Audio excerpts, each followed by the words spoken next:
Hello दोस्तों, स्वागत है आपका मेरे YouTube चैनल कल की कहानी मेरी ज़ुबानी पे। जैसा कि आप लोग जानते हैं, रक्षाबंधन आने वाला है, तो मैं आज आपको ये बताना चाहता हूँ कि रक्षाबंधन क्यों मनाया जाता है। इस त्यौहार का सबसे बड़ा महत्व भाई बहन का वो रिश्ता जो कितनी भी बड़ी मुसीबत या परेशानी में एक दूसरे का साथ निभाता है और ये रिश्ता भाई बहन के प्यार के बंधन में बंध जाता है। तो रक्षाबंधन के इतिहास की शुरुआत महाभारत काल से हुई। ये कहानी तब शुरू हुई जब भगवान श्री कृष्ण जी की चाची श्रुति देवी ने शिशुपाल नामक एक बच्चे को जन्म दिया। वो बच्चा हमेशा बीमार रहता था।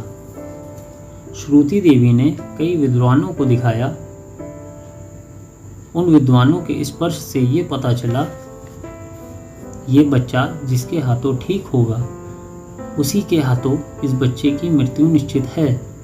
एक दिन भगवान श्री कृष्ण जी अपनी चाची के घर उनसे मिलने गए। जैसे ही श्रुति देवी ने भगवान श्री कृष्ण जी को देखा, अपने बच्चे शिशुपाल को उनके हाथों में सौंप दिया। वो बच्चा जो बीमार रहता था वो एकदम ठीक हो गया और चेहरा मानो सोने की तरह निखार मारने लगा। ये अद्भुत बदलाव को देखकर श्रुति देवी, जो भगवान श्री कृष्ण जी की चाची, बहुत खुश हुई। मगर फिर अचानक उनके मन में एक सवाल उत्पन्न हुआ कि मेरे पुत्र शिशुपाल की मृत्यु भगवान श्री कृष्ण जी के हाथों ही तय है। ये सोचकर वो अधिक विचलित हुई और भगवान श्री कृष्ण से प्रार्थना करने लगी कि भले ही शिशुपाल कितनी ही गलतियां क्यों ना करे, पर उसे आपके हाथों से सज़ा नहीं मिलनी चाहिए।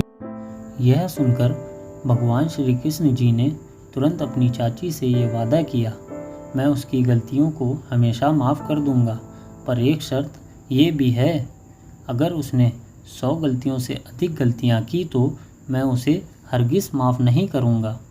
कई साल बीतने के बाद शिशुपाल बड़ा होकर चेडी नामक राज्य का राजा बन गया और वो बहुत क्रूर राजा था। एक तरफ भगवान श्री कृष्ण जी का रिश्तेदार भी था। शिशुपाल अपनी क्रूरता के चलते अपने राज्य के लोगों को बहुत परेशान करता था और भगवान श्री कृष्ण जी का अपमान भी किया करता था। परंतु एक बार तो शिशुपाल ने सारी सीमाओं को पार कर भरी सभा में भगवान श्री कृष्ण जी का अपमान कर दिया और उनकी बहुत निंदा की। और इसी तरह उसने 100 गलतियों का आंकड़ा भी पार कर दिया।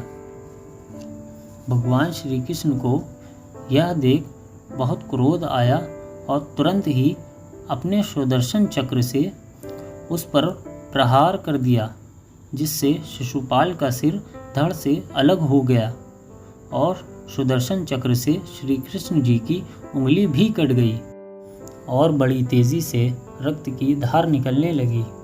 सभा में सब उनकी उंगली देखकर घबरा गए और उनका खून रोकने के लिए द्रौपदी ने तुरंत ही अपनी साड़ी का पल्लू फाड़कर उनकी उंगली में बांधा और बांधते ही उनका खून रुक गया।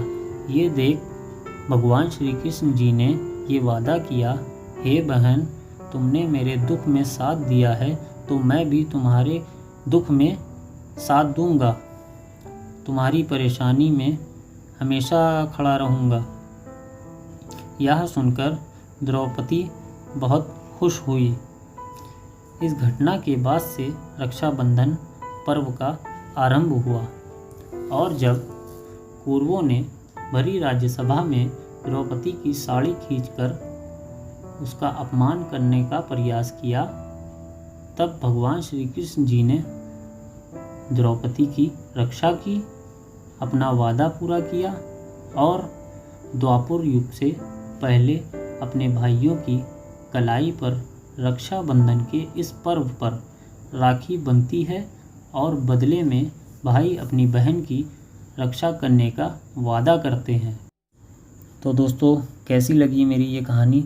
इस तरह की और कहानियाँ सुनने के लिए हमारे चैनल कल की कहानी मेरी ज़ुबानी को सब्सक्राइब करें, लाइक करें और अपने फ्रेंड्स रिलेटिव्स को शेयर करना मत भूलें और कमेंट बॉक्स में ज़रूर बताएं कि ये कहानी आपको कैसी लगी। बाय बाय फ्रेंड्स, फिर मिलते हैं नेक्स्ट कहानी के साथ।